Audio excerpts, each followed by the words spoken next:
جب آسمان پھٹ جائے گا اور اپنے پروردگار کا فرمان بجا لائے گا اور اسے واجب بھی یہی ہے، اور جب زمین ہموار کر دی جائے گی اور جو کچھ اس میں ہے اسے نکال کر باہر ڈال دے گی اور بالکل خالی ہو جائے گی، اور اپنے پروردگار کے ارشاد کی تعمیل کرے گی اور اس کو لازم بھی یہی ہے، تو قیامت قائم ہو جائے گی۔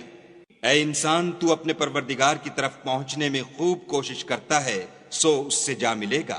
تو جس کا نامہ اعمال اس کے داہنے ہاتھ میں دیا جائے گا، اس سے حساب آسان لیا جائے گا اور وہ اپنے گھر والوں میں خوش خوش آئے گا،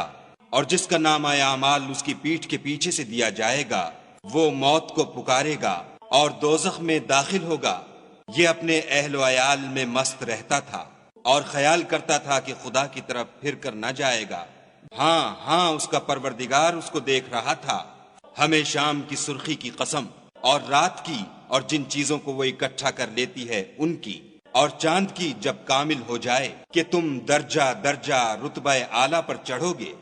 تو ان لوگوں کو کیا ہوا ہے کہ ایمان نہیں لاتے، اور جب ان کے سامنے قرآن پڑھا جاتا ہے تو سجدہ نہیں کرتے، بلکہ کافر جھٹلاتے ہیں، اور خدا ان باتوں کو جو یہ اپنے دلوں میں چھپاتے ہیں خوب جانتا ہے۔ تو ان کو دکھ دینے والے عذاب کی خبر سنا دو۔ جو لوگ ایمان لائے اور نیک عمل کرتے رہے ان کے لیے بے انتہا اجر ہے۔